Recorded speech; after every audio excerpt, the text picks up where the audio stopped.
and welcome back to the symposium in honor of Professor Hannah Nurture. Before I introduce our distinguished speaker, Professor Jonathan Freedman, I would like to take, like all those before me, a very brief moment to say to Hannah how thrilled and privileged I am to take part in this symposium. I want to thank you for so many years of very loyal and true friendship, for being always so kind and considerate and generous colleague to me. You have always been a role model and a guide to me, and I'm deeply thankful. Your endless and invaluable contribution to Tel Aviv University at large, and in particular to the Department of English and American Studies, have been instrumental, I think, in bringing the department to its present academic strength and renown and its international excellence. And for that, we are all here greatly indebted to you. So thank you very much. And now it is an honor and pleasure to welcome Professor Jonathan Freedman, a dear friend of the Department of English and American Studies at Tel Aviv University. Professor Freedman is a Marvin Fellheim Professor of English, American, and Jewish Studies at the University of Michigan. His primary research interests are late 19th century British and American literature, Jewish and multicultural literature. Professor Freedman has published widely on these subjects. His books include Profession of Taste, Henry James, British Aestheticism and Commodity of Commodity Culture, The Temple of Culture, Assimilation and Anti-Semitism in Literary Anglo-America, and Klezmer America, Jewishness, Ethnicity, Modernity. Professor Freedman is currently finishing a book on Jewish writers, artists, and dramatists and fin de siècle decadence. He has also co-edited a book on Hitchcock's America, as well as anthologies on criticism on Henry James and Oscar Wilde. He has held fellowships from the Guggenheim Foundation and the National Humanities Center. His talk today seems to weave together Professor Freedman's interest in Jewish studies and in Henry James, and is entitled Henry James and Kabbalah. Thank you.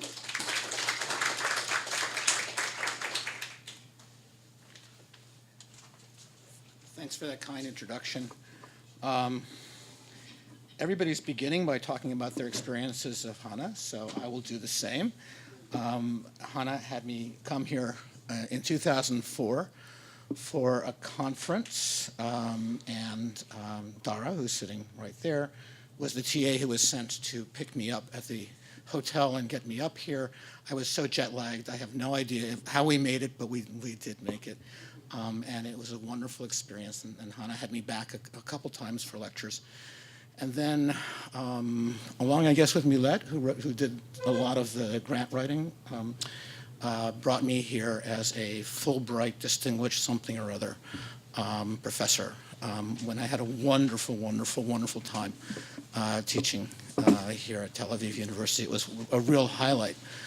And it's to that experience, in fact, that some of the inspiration for this talk, which may turn out to be completely crazy or may turn out to be, super illuminating, I have no idea, began. And I was one night I was in my little apartment on Dizengoff, near the Dizengoff Center, not too far up from it. And as you probably know, the Kabbalah Center is down there, not very far. It was a Friday night, and I was, doing whatever it was I was doing on Friday night. And all of a sudden, I heard this chanting outside.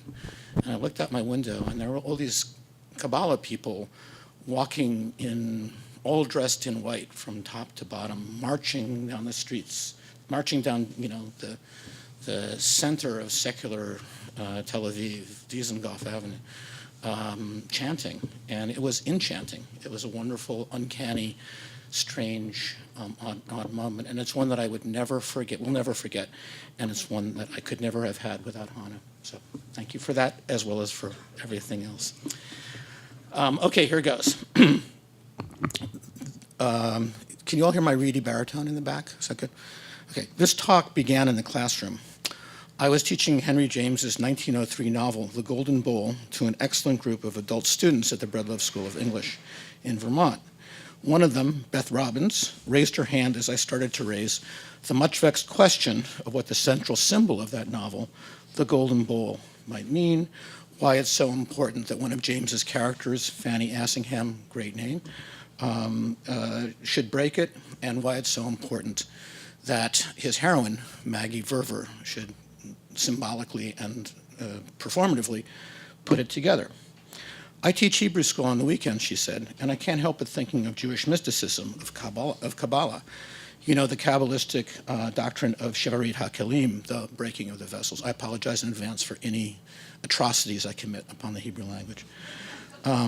As it happened, I did know, but just a little bit. My old Yale professor, Harold Bloom, used to advert to the idea and to the general relevance of Kabbalah to literature, but I focused on other things in his class, like Harold's extraordinary readings of Romantic and Victorian poetry.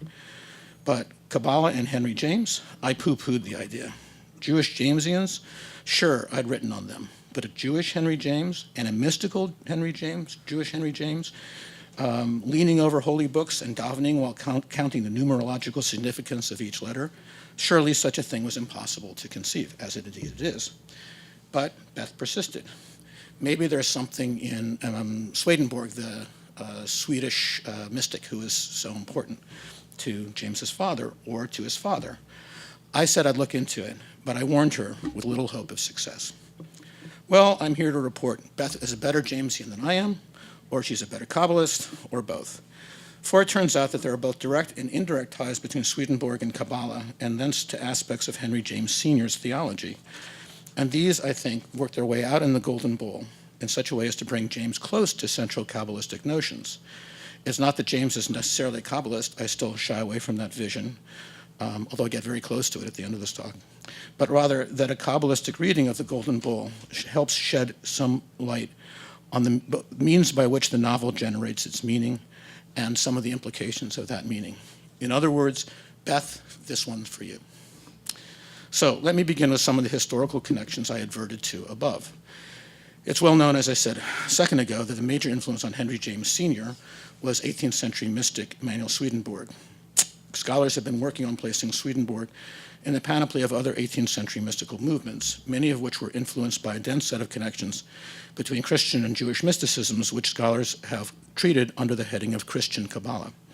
Following in the distinguished footsteps of Francis Yates, these scholars have traced Kabbalistic influence from the writing and humanistic ethos of Pico della Mirandola forward into such a cult and neo-cult phenomenon as the cult of Hermes Trismegistus, alchemy, Rosicrucianism, Freemasonry, and the like. Just think of the end of Mozart's Magic Flute, and that's sort of the world that we're talking about here. One has described these 17th and 18th century manifestations as follows, quote, in the occult inclinations of the 17th and 18th century, one finds a recurrent theme of restoration of a more perfect ancient order, of secret rituals and secret mysteries and rituals, of lost occult words and powers.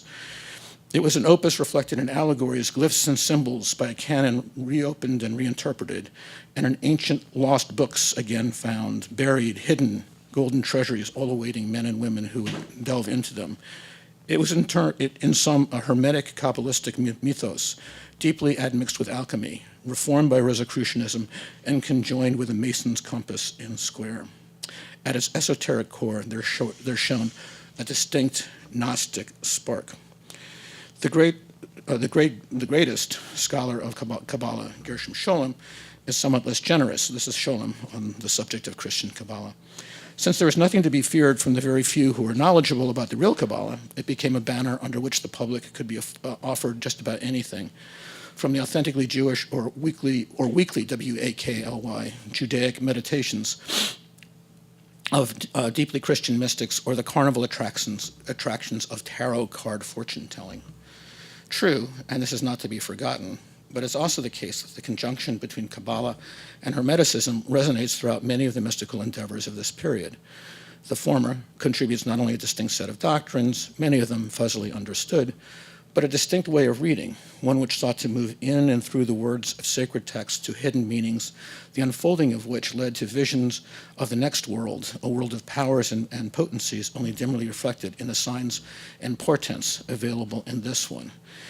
Even when not explicitly Kabbalistic, in other words, the very tenor of Christian mysticism in this period was infused with what scholars would call a Kabbalistic mythos. Perhaps the most influential of the mystics emerging in this period was Emanuel Swedenborg, whose dates are 1688 to 1772. A powerful presence in the thought, among others, of William Blake, Charles Baudelaire, Charles Fourier, Arthur Conan Doyle, in his spiritualist phase, not the Sherlock Holmes phase, as well as Henry James Sr. Vis-a-vis Kabbalah, Swedenborg was no exception to his culture's fascination, but he deployed greater seriousness in pursuing it. His Hebrew tutor in Sweden, he learned Hebrew as many theologically inclined folks did as part of his education. His Hebrew tutor was a Jewish convert to Lutheranism who attempted to synthesize his two faiths by bringing Kabbalistic reading techniques to New Testament texts. In London, where he moved, Swedenborg got involved with Samuel Falk, the so-called Baal Shem of London, a slippery character who dabbled in alchemy and necromancy as well as Jewish mysticism. English aristocrats supported him financially in hopes that he could turn their gold into lead. Swedenborg spent time with the so-called Moravian Brotherhood, an evangelical branch of the denomination of the Moravian Brothers, whose so-called Judenmission involved living among Jews in Amsterdam and London, where they studied Kabbalah along with their Jewish confreres as a means of promoting ecumenical synthesis between the two faiths. So involved was Swedenborg in the London branch that he found himself going into trances while reading Kabbalah with Jews in a Moravian safe house, and then learned that several of the Jews he was studying with had stolen his watch. Later, he went into other trances, which were probably, Swedenborg's always going into trances, which are probably versions of epileptic fits, which brought on a prolonged nervous breakdown that ended with his proclaiming that it was his messianic mission to unite Christians and Jews and bring about the second coming. Although he recovered from his spell, this notion of his destiny remained. He was working on a book asserting this claim at the time of his death. But Swedenborg and Christian Kabbalah also differed. His version was less diffuse, less invested in alchemy, and more focused on three arenas in particular. In the understanding of the bi- or multi-sex dimension of the divine, represented in Kabbalistic lore by emphasis on the Shekinah, the divine presence understood as containing a female dimension. I understand Mayor Schreiber was here a little while ago, probably talking a little bit about the Shekinah. So everything I know about that, I know from my era. The idea, as I mentioned earlier, of esoteric reading practices that revealed an ensemble of angels and powers standing behind reality. And the idea, not entirely untouched by the Neoplatonism circulating around the time of the formation of the first really important Kabbalistic text, the Zohar, of the self as progressing through its various transformations on its way to perfection. In this, he seems to me to be closer to the original Kabbalistic vision than were most of his contemporaries, especially the ones who went herring after alchemical or Masonic syntheses to the delight of greedy aristocrats and ultimately the disgust of Shalom.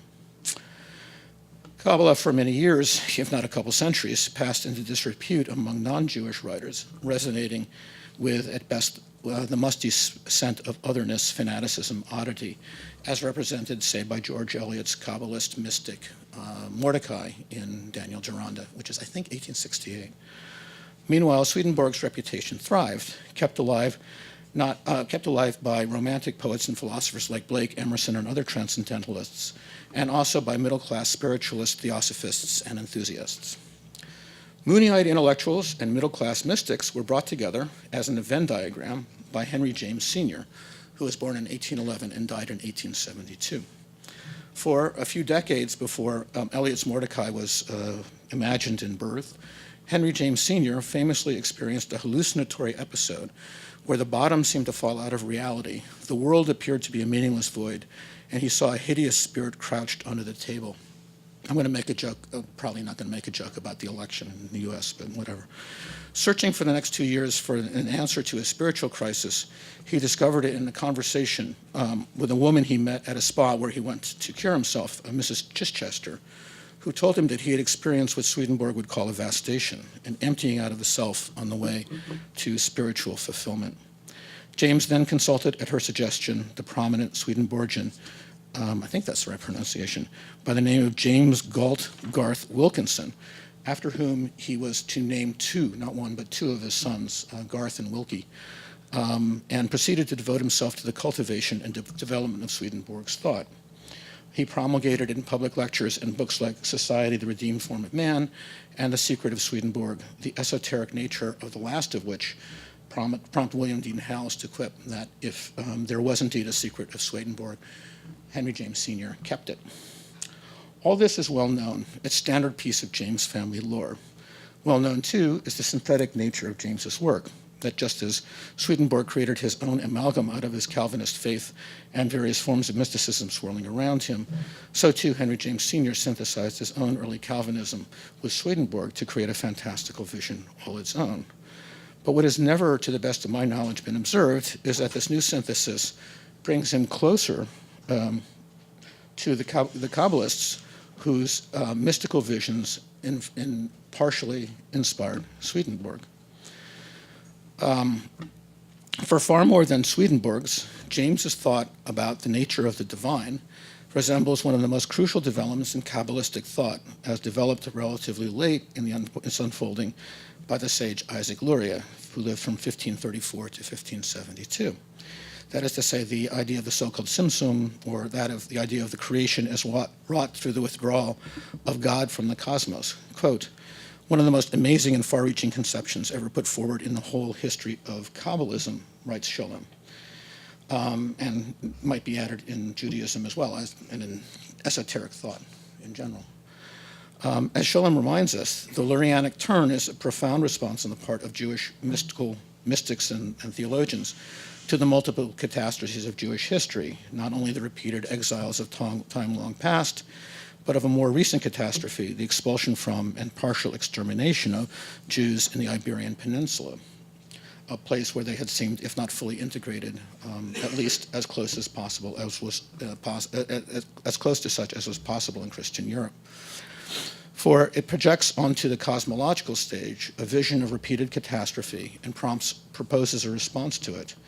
In this revision of the creation narrative, the divine Ein Sof, literally that which is out without end, or that which is infinite, is everywhere and everything. But there is also nothing in the universe but Ein Sof's presence, that is to say, God as everything. In order to create the world, then, Ein Sof has to withdraw from it, making something out of nothing, or, to be more precise, something out of everything.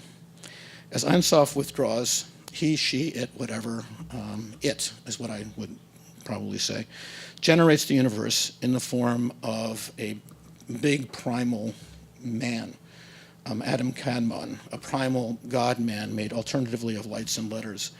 Adam Kadmon, who is important to point out, is a different entity than the Adam who inhabited the Garden of Eden, is made up of the 10 Sefirot, or emanations flowing from the Ein Sof, comprising virtues and attributes. There are, of course, hundreds of versions of these stories, and the one that I'm telling is pieced together from Sholem's account, from the account of my friend and mentor in these matters, Shaul Magid, from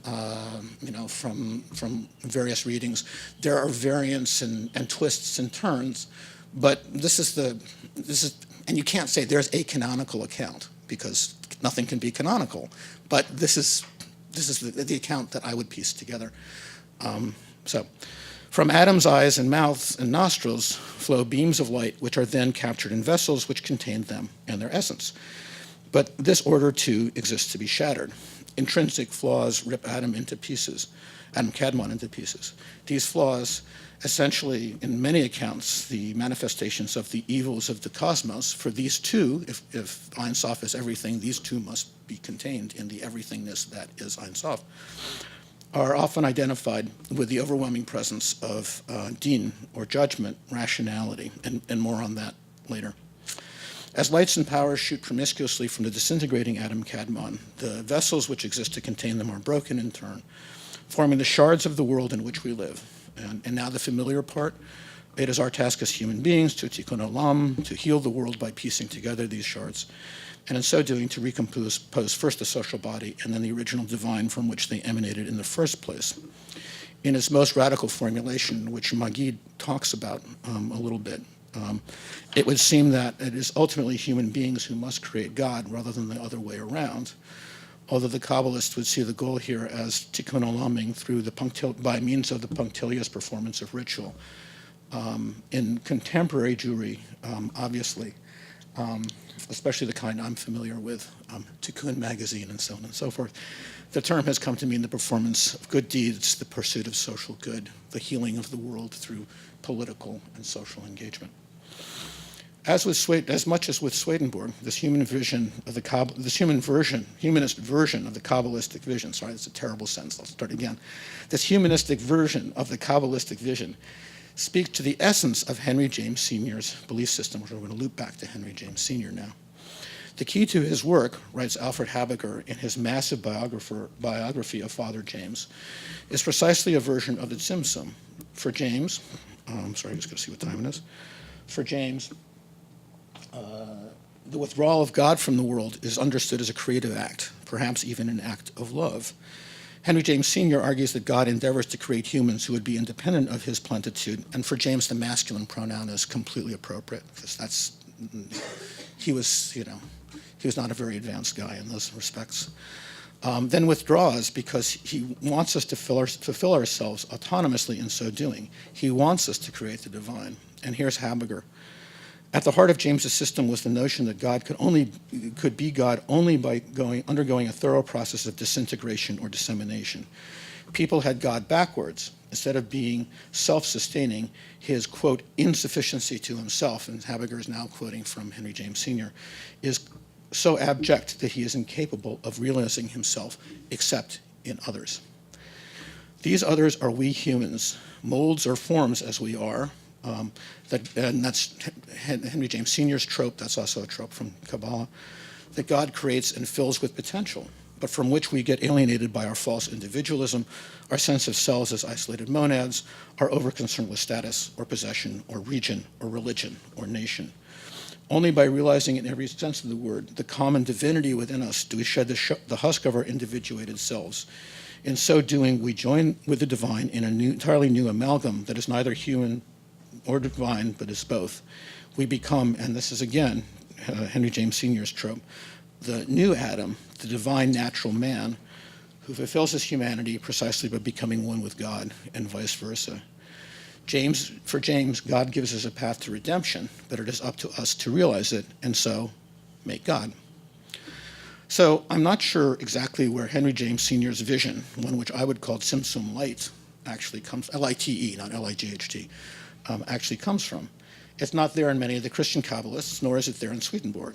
My own sense is that it emerges from a synthesis between the Calvinism in which James was raised and the Swedenborgism that he was converted to, the deus absconditus of the Calvinist God, being accommodated to the latter, to Swedenborg's God, by seeing his distance from the world as an act of loving distantiation, rather than as an agonizing punitive silence or source of existential anguish and permanent alienation. We are not in an Ingmar Bergman movie here, is what I'm saying. Whatever its origins, it sets up a pattern and a paradox. The pattern is that Father Henry is to Swedenborg as Swedenborg is to Kabbalah. The paradox is that the further one gets away from the heyday of Jewish mysticism chronologically, the closer one gets to the essential vision of Lurianic Kabbalah. And since it is the essence of the Kabbalistic tradition to revise, reconstrue, remake the received traditions in texts and paratextual commentaries by which predecessors have spun their narratives and encoded their wisdom, it makes perfect sense that this distance from the Kabbalistic original, this reinterpretation and reelaboration of its essential vision, should lead by a circuitous route to the unwitting reanimation of its insights and orientation. Both this pattern and the paradox that it implies hold true in the case of Henry James Jr., the novelist to whom we now turn, finally. To be sure, James was only ambivalently shaped by his father's vision. Nevertheless, it's important that on the question I mentioned above, His positions frequently come to resemble those of Jewish mysticism even more than do his father's. My prime example for this argument is the text that Beth brought to my attention, the Golden Bowl.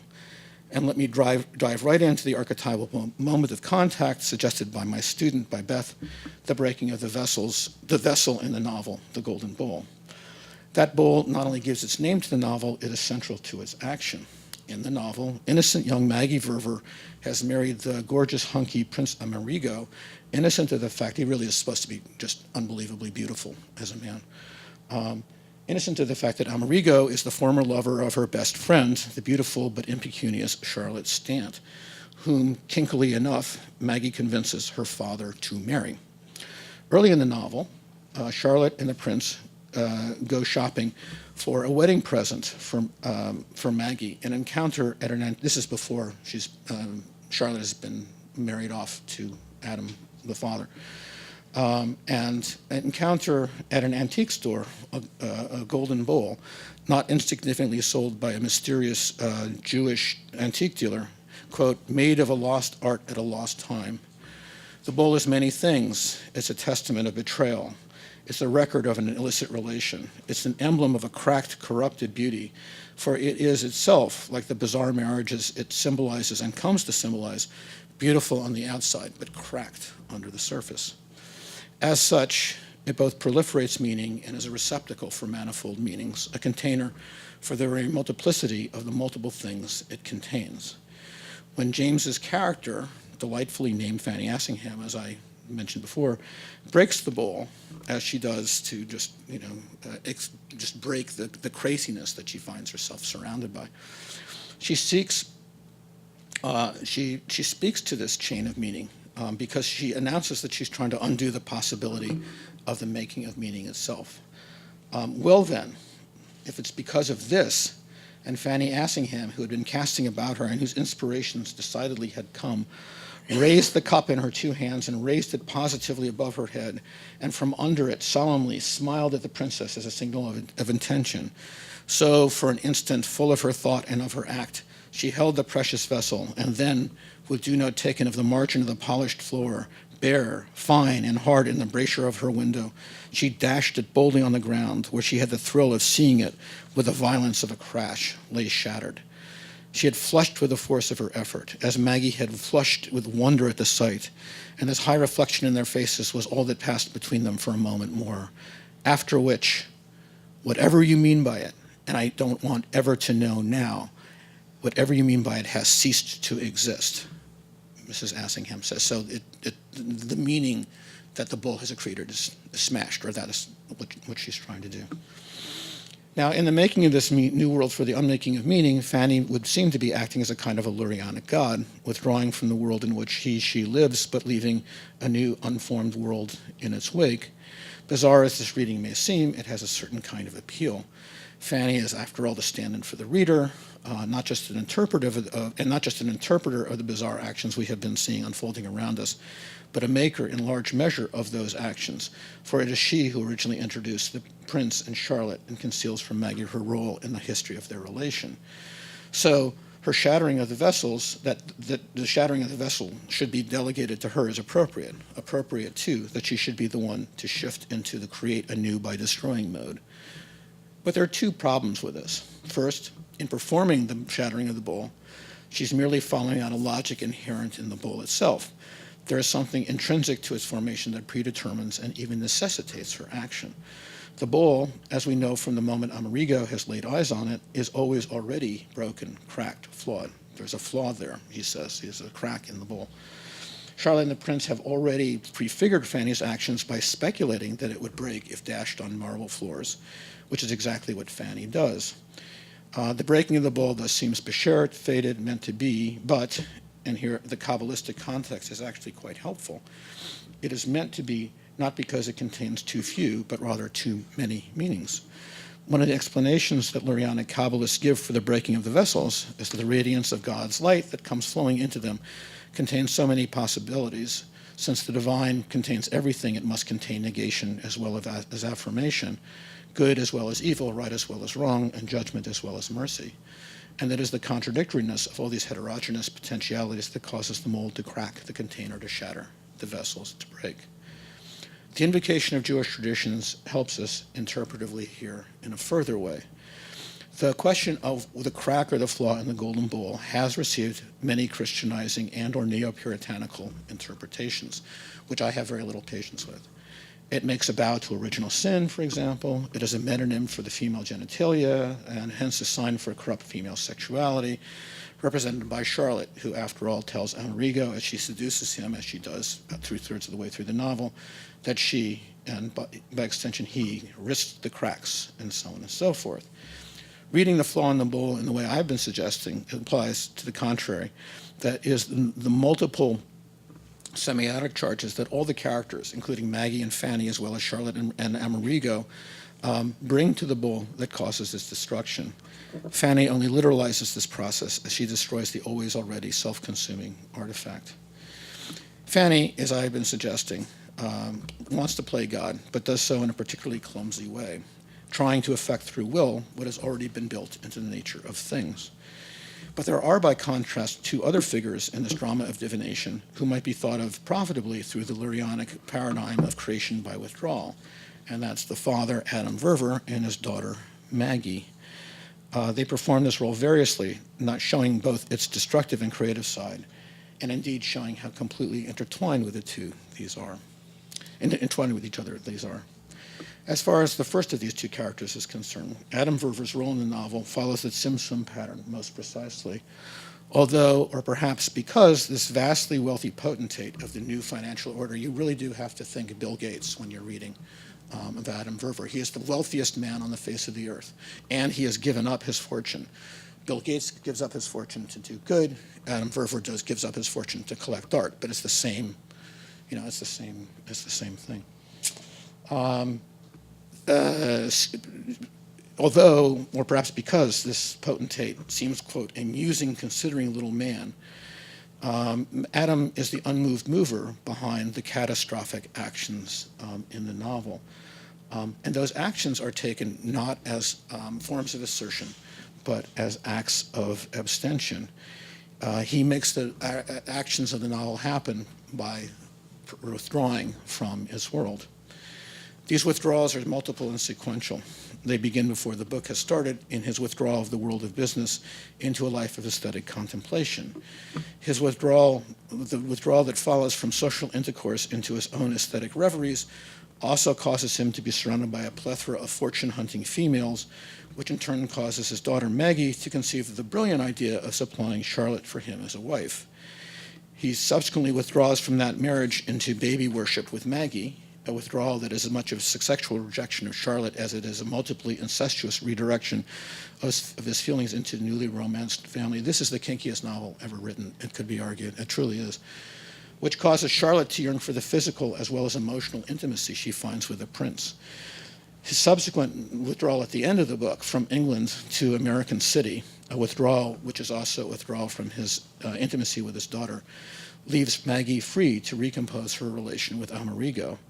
The entire action of the novel is thus created by these progressive acts of recession, acts which first cause the creation of the metaphoric and actual vessels to contain the energies it releases, the golden bowl, Adam's artworks, and then creates the conditions under which they are burst asunder. The bowl is cracked, the artworks are shipped off to America, and the relations that all these, on the basis of which all these are made, also disintegrate.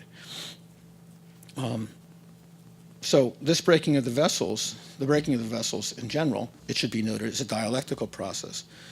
This act is itself a response to that which has been injected into the world with the ingathering of the divine, which occasions cycles of counter-creation, which recompose that which has been shattered or torn asunder. I do try to be clear, I really do, but once you get into this mystical land, you find yourself writing sentences like this, which I think makes sense, but just trust me, it's true.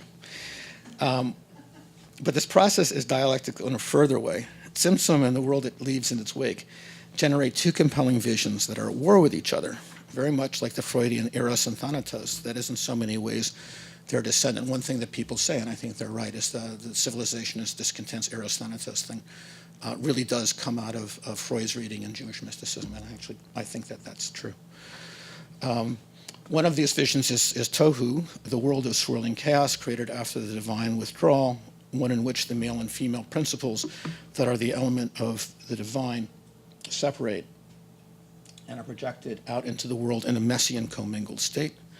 But there's another impulse in the world, one which I've mentioned earlier, towards its rectification and restoration, the reconstruction of the world out of its shattered fragments. If Adam's withdrawal unleashes the former, he also generates, literally, the means for effecting the latter in his daughter Maggie. Now, to be sure, Maggie is, for the first half of the novel, both the object and the means of her father's generation of chaos.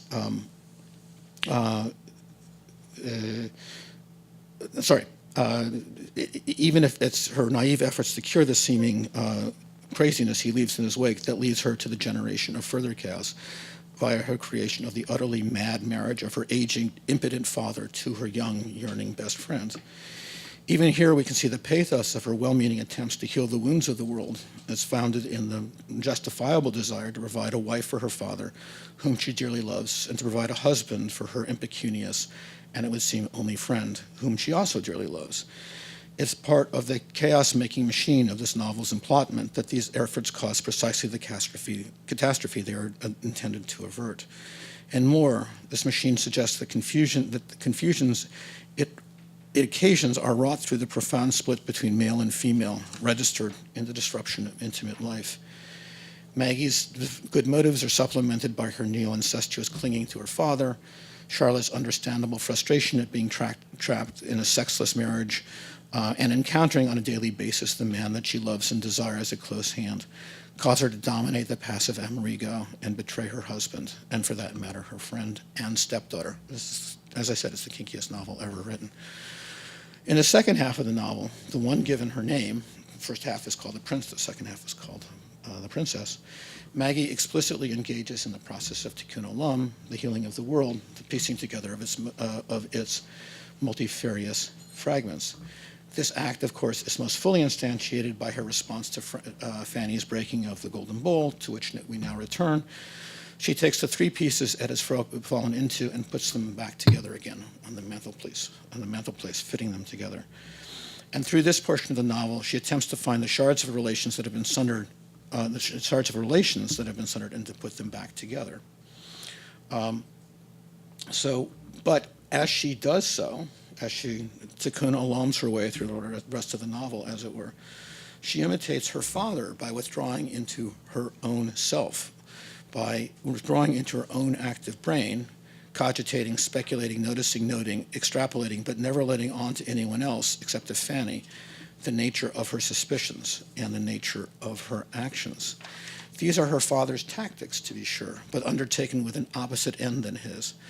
Maggie's negation of action is ultimately aimed at tikkun, even if it uses the tactics of Tzimtzum.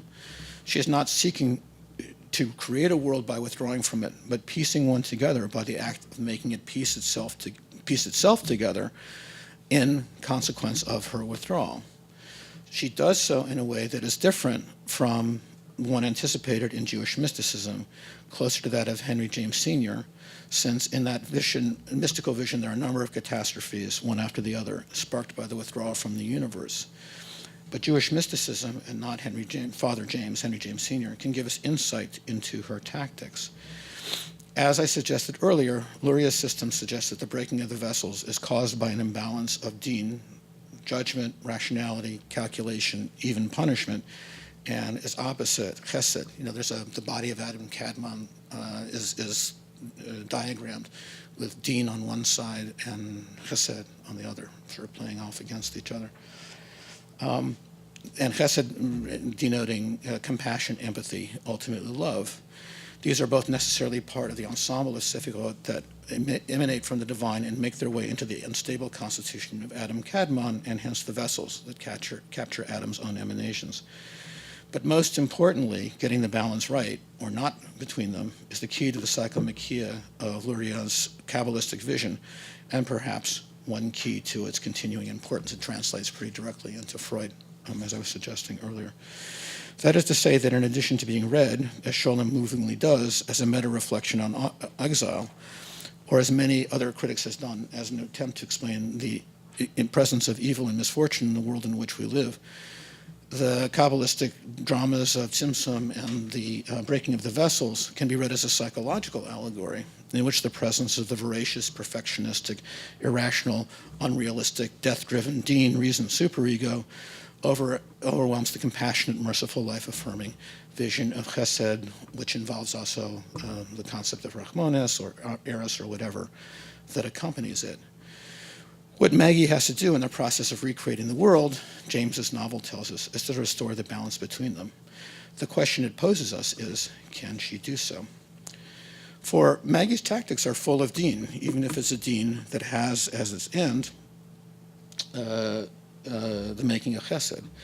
Maggie is a rationalist supreme as we follow her thought processes, puzzling out of her situation both by herself and her questioning of almost lawyer-like of Fanny, and her improvising tactics to deal with the problem. We remember that she is her father's daughter, which is to say, she's no dummy. Everything that has come up for Amerigo and Charlotte, she tells Fanny, in an extraordinary manner, without my having by a sound or sign given myself away, it's all as wonderful as you may conceive. They move among the dangers I speak of, between their doing too much and too little. Her tone by this time might have shown a strangeness to match her smile, which was all the more marked as she wound up. And that's how I make them do as I like, she says. There's a really demonic side to Maggie. She's great, but she's scary. As with all Deen, Maggie's ratiocinating genius is inseparable from a certain judgmental cruelty. Yet she insists at the very same time that this judgment is itself inseparable from Hesed. And here's a little dialogue between Maggie and Fanny Assingham, which contains my favorite verb in the James canon. Maggie thoughtfully shook her head. No, I'm not terrible, she says to her, and you don't think me so. I do strike you as surprising, no doubt, but surprisingly mild, because, don't you see, I am mild. I can bear anything. Oh, bear, Mrs. Assingham fluted. Who would use a verb like fluted? Anyway, Mrs. Assingham fluted. For love, said the princess. Fanny hesitated. Of your father? For love, Maggie repeated. It kept her friend watching. Of your husband? For love, Maggie said again.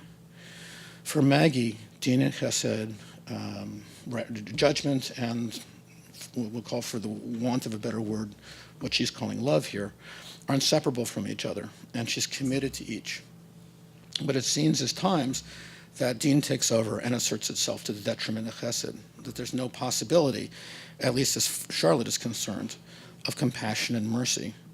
Indeed, there's a streak of genuine cruelty on Maggie's part, as she consistently withholds meaning from both of them.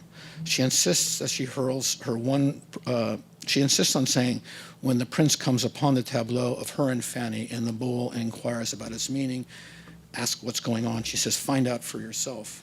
The prince knows that Maggie knows, well, something, but not the extent of her knowledge and, more insidiously, what she proposes to do with that knowledge. Maggie's tactic of gesturing at a hidden or secret knowledge but refusing to specify its lineaments is expanded in her relations with Charlotte. Maggie makes herself into an impenetrable opaque surface, which forces Charlotte into increasingly desperate acts designed to find out what Maggie does or does not know about her liaison with the prince, whether she has or has not told her father about it. And each of Charlotte's attacks is met by Maggie with dissimulation, disavowal, passivity. Although she's actively lying to Charlotte, she does so by following the latter's lead, confirming her suspicions of her, Maggie, going along with her suspicions about Maggie. This is lying, but it is lying with a difference. It's a passive kind of lying rather than active dissimulation, but it's all the more effective for its passivity. Maggie's behavior, more or less, drives Charlotte mad, or at least into increasingly desperate acts. Maggie's tactics are quite judgmental. She forces Charlotte to, in some sense, judge herself, to feel her own guilt by withdrawing her friendship from her, but never telling her why. I don't know if you've ever had friends do this. All of a sudden, they stop talking to you, and you have no idea why, and it's the worst thing that ever could happen between two people, because you never want to be like, oh, why don't you talk to me anymore? But you always feel like doing it. Well, that's exactly what Maggie is doing here. Except that in this case, the friend is, sleeping with her husband. These figurations that follow are, as one might expect, full of the imagery of pain and punishment. I'm thinking here of the famous moment in which Maggie imagines Adam leading Charlotte, the latter employed in showing off his collection, around by a silken noose while Charlotte emits a silent scream. Charlotte was in pain, Charlotte was in agony, Maggie says to herself. This is an extraordinarily complex moral moment in any guise, and becomes all the more so when we look at it through the Din Chesed judgment love framework. For Maggie also genuinely loves her friend. And she deploys a crucial element of that love by extending what we might want to call chesed into compassion or rachmanis or whatever it is you want to call it at this point in the novel. That is to say, she feels for her, she imaginally projects herself into her, even as she's punishing her. It's just, I told you, this is the sickest novel ever written, but also one of the most morally engaged and precise. Is it nurturing compassion that Maggie is displaying here? Or a voyeuristic perversion of it? Is her father, whom she imagines to be the dealer out of punishment, leading Charlotte by the silken noose, the incarnation of her own will to judgment, of the power of Din? Have the two become so thoroughly mixed up with each other that Maggie can't tell the difference? Can we? These questions reach a climax at the end of the novel, where Maggie again withdraws and then deals with the consequence of what happens. Charlotte is about to leave for America. Maggie goes into the background and sends Amerigo off to say goodbye to her. And when he comes back, this dialogue happens. It's the last bit in the book. Isn't she too splendid, she simply said, offering it to explain and to finish. Oh, splendid, with which he came over to her. That's our help, you see, she added, to point further her moral. It kept him before her, therefore, taking it in, or trying to, what she said so wonderfully gave.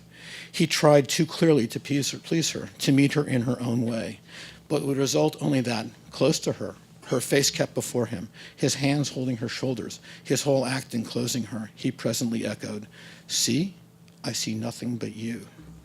And the truth of it had, with this force, after a moment, so strangely lighted his eyes, that as for pity and dread of them, she buried her own in his breast. That's the last line of the novel, and what follows on every edition that I've ever seen is just a blank rest of the page. Passive, even terrified, she takes the lead role. She nevertheless takes the lead role, and Amerigo, compelled by his version of his newfound vision of his wife, appears entranced by her. His gaze represents what she has wrought, worked, schemed, withdrawn, self-abnegated for.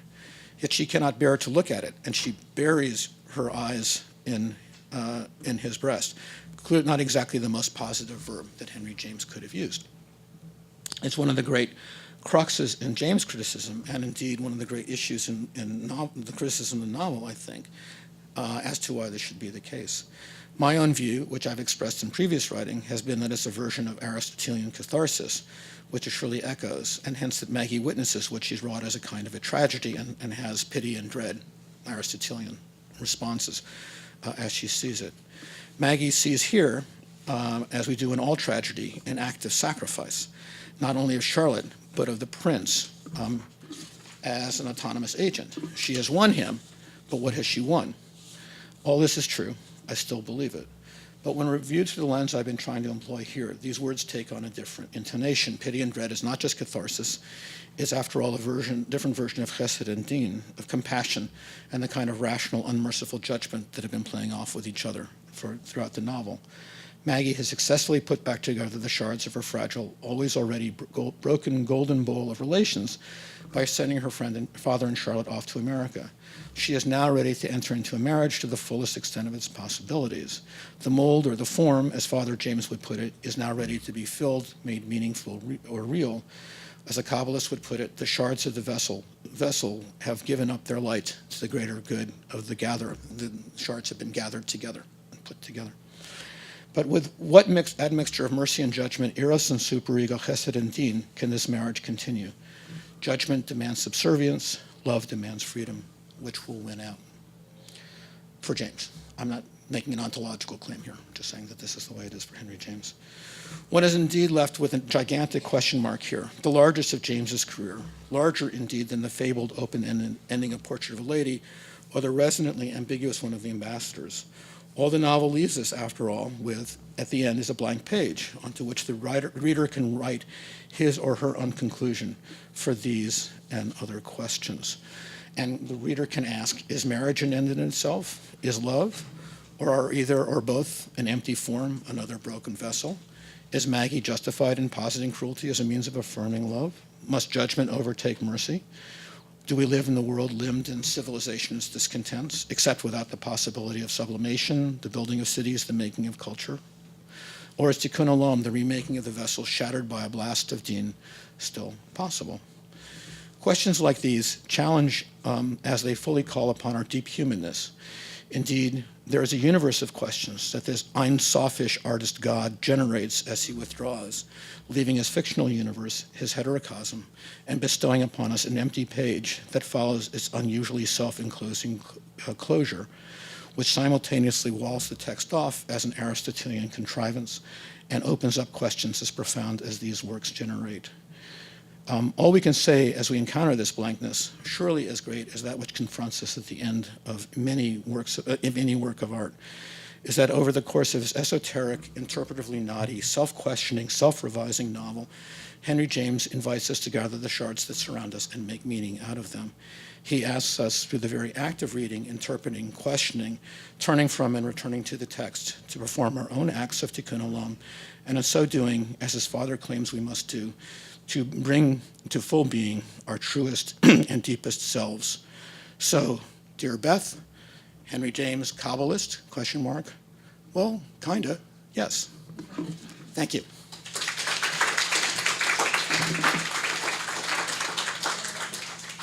you have a moment for questions? Right, so everyone has, would you take the question? Yeah, I just need to sit down for a second. That was great. I was wondering how you get from Henry James to Kabbalah, and you did. I should have guessed it would have been by Swedenborgianism. There's no doubt that Swedenborg was very heavily influenced by Kabbalists, by Falk and others. The only thing is that Henry James and his brother William James had a very ambivalent relationship, as you suggest, to their father's interest in these matters. I mean, in the letters between the two of them about publishing literary remains of Henry James Sr., sure. It's clear that they're publishing this book mostly because of his reminiscences about Carlyle. And in the Bostonians, the references to Swedenborgianism and to that whole world are sarcastic. I mean, it's true, the book's 16 years before Golden Bowl, but still, it's not clear that they regarded this work with any kind of seriousness. Also, Swedenborgianism doesn't, as far as I remember, have anything about the breaking of the vessels. I mean, his visions are all about letters and scrolls and words bursting into fire. Absolutely. And so on. I mean, it's true that while you can't, I think you can't argue that Henry James was on the same mental plane as his father. I think the two brothers were very close in their ideas. They had a lot of similar interests, especially about consciousness and many other things. And I mean, it's clear that when they have supernatural interests, beliefs, while not being religious. And they're both active in the Society for Psychical Research, and William James is even president of the American branch. So they are interested in these things. But, I mean, apart from Kabbalah and Swedenborgianism, there are plenty of books at this time in the 19th century which put together all this stuff. I mean, that's how Mormon theology was created. There are lots of books about these things without reference to Kabbalah. And if I were to try to find a source for a sort of a more compact source for these beliefs, I would think looking in Indian philosophy, because, I mean, William James hardly mentions Jewish issues, Henry James as well, but William James is very interested in Indian philosophy, especially after the Chicago World's Fair in 1893, when all these things come to America, and writes a lot and promotes it. So it could be that the source of these ideas are more a combination of these general books that put it together in Indian philosophy, and it may just be a coincidence that we know about this breaking of the vessels, and perhaps they didn't. So thank you for that question, and I have about 5,000 things to say in response to it.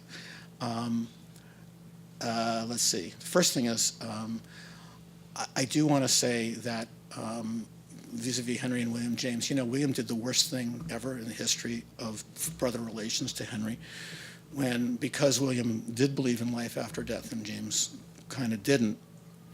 William made Henry sit with his corpse for 18 hours to make sure that it didn't come back to life or that a spirit didn't emanate from it. So that's the first thing I want to say about William and Henry. As opposed to, because I think we read William and we read him as the supreme rationalist, and he turns out to be just a whack job in so many different ways. Which is to say that you're right, there's all this stuff circulating around in the late 19th century, sometimes under the guise of theosophy, sometimes under the guise, I would actually go to Madame Blavatsky before I went anywhere else. Sometimes circulating around in, excuse me, as you suggest, Indian mysticism, about which I'll say something in a second. My argument, though, is, and you're absolutely right, that they had the same relation to their father that my children have to me, which is to sort of, disrespect for anything that I could possibly say that would be serious about anything. That said, they looked on their father as what he was, which was kind of a kooky crank, but they loved him, but they hated him, but they loved him. That said, my argument is not necessarily a causal one. I'm actually want to return to my paradox, which is the farther this tradition gets away from Kabbalah, the closer some of its imaginative expressions are to Kabbalah. Why should that be the case? I just think that that's a really kind of interesting paradox that's built into the tradition, which is utterly alien, as you say, to William and Henry James. Actually, there's a lot. I've written a lot about the engagement between James and Jews, and there's more than it seems. So the argument is twofold. There's this web of connection, and by the way, when you mentioned Mormonism, the quote that I was reading early on about Kabbalah and Christian mysticism comes out from a history of Mormonism, who's tracing that tradition directly into the Mormon tradition. So Mormonism itself is not discontinuous from the tradition of Christian Kabbalah. And I think a lot of these esoteric theosophic philosophies are shaped by a Kabbalistic vision and shaped, moreover, by this notion that esoteric reading practices are the key to whatever it is one wants to see. So that's one aspect of the argument. The other aspect of the argument is that what I'm trying to do is to do what Kenneth Burke used to call perspectives by incongruity, to take two things that don't seem like they're going to fit together, to suggest that there's a relation there, but more the point to use one to give a perspective on the other that we might not otherwise see. So using this frame or this lens gets us out of the what I see as the facile Christianizing readings of the Golden Bowl. It gets us out of the what I see as misogynistic readings of the Golden Bowl as sort of emblematizing of flawed sexuality, and gets us to this really interesting place where Freud, Kabbalah, James are all brothers under the skin. I think that's right. So it's a thought experiment.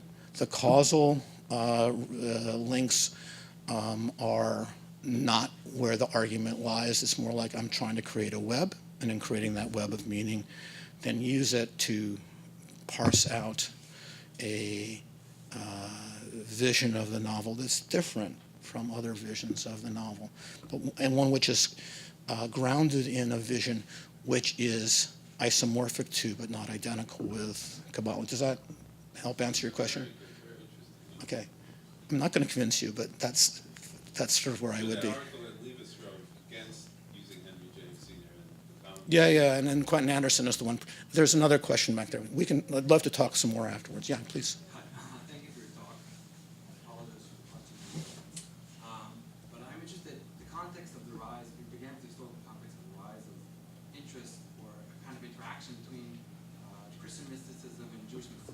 Yep. It's important to say that one of the contexts that's important for that time is the lack of Jews, specifically in England, meaning that the Jews are only now returning, and this is post-Cromwell. Protestants are in love with these people that can read Hebrew, and Jews are taken almost as relics, as these ancient tools of approaching an authentic divine past. Reading Hebrew through them and understanding to read through Hebrew through them, but then in a way kind of discarding them and not needing them anymore, Sure. developing further there. So I'm interested to what extent you could say, I'm very fascinated by the image of the Jewish antique seller. So as long as the Jewish antique seller had the bowl, it never broke. As flawed and as destined to break as it was, it never broke with the Jewish antique seller. It breaks immediately upon its, say, bequeath or being sold off to the Protestant family or the Protestant context. So I'm wondering whether or not, along the trickling of the influence of Sundborn and this idea of the Jewish mysticism without Jews, you have a remnant, an echo of that in that scene as well, or in the Golden Bowl in general, of Jews being these kind of almost impractical relics of the past that once you take the knowledge from them, you don't need them. Yeah, no, that's right, but I want to add a slight supplement to what you're saying. As far as the Jewish context is concerned, yes, that's right, but you also have groups like the Moravian Brotherhood who are trying to build this sort of wacky synthesis. But in that case, it's just like, the contemporary evangelical Christians who really like the Jews, and we're around in order to, like the second coming comes, but then we all have to go away, except for 144,000 of us who may happen to be saved. So yes, that's clearly there. When you get up to James and the Golden Bull, I'm going to get there in a second, but remember you also, to continue with your lineage, you also have to go through Daniel Deronda, which is such an important context for James. And in Daniel Deronda, you have George Eliot attempting to construct a narrative about Jews and Jewishness, which ultimately ends with this sort of, these wacky mystical missions and Zionism, which is ultimately where that comes. So we have Jews here now, but we got to get them out and get them back to the Holy Land. When you get to James, I think you're making you're absolutely right, one small factual correction. It takes a long time for the Golden Bull to get broken. And just wait a second, it's just after it is that the antiques dealer comes and says, I really ripped you guys off. That bowl had a crack in it. I feel terrible. Whoop, the photograph. I know these two people. It's the two people who bought this bowl. So there's something really complicated going on with that. And I personally think it's really interesting that he's linked not just to the past, which he is, but to this new representational medium of photography, which is the new thing. But please go ahead. I just wanted to add that it's interesting to think of the idea of it taking so long to break, but eventually breaking where it did. Right. Into three pieces. Right. That in the Jewish context, Kabbalah is inherently wedded to ritual, to tradition. So it's interesting to think of the bowl breaking once ritual is detached and only the mystical part remains. A kind of failure of the ritualist mysticism. Yeah, I see where you're going with that. I mean, since I was Harold's student, I have to say that Harold's line was always that Kabbalah seems to be about tradition, but is actually about revisionism, because it's always, like Luria comes along and does different things than what came before it, and so on and so on and so forth. But I swore I wasn't going to get into a conversation about Kabbalah here, because everyone here probably knows more than I do. So anyway, do we have time for are there other questions? I think We got to stop? Okay, so thank you guys. Thank you. I really appreciated it.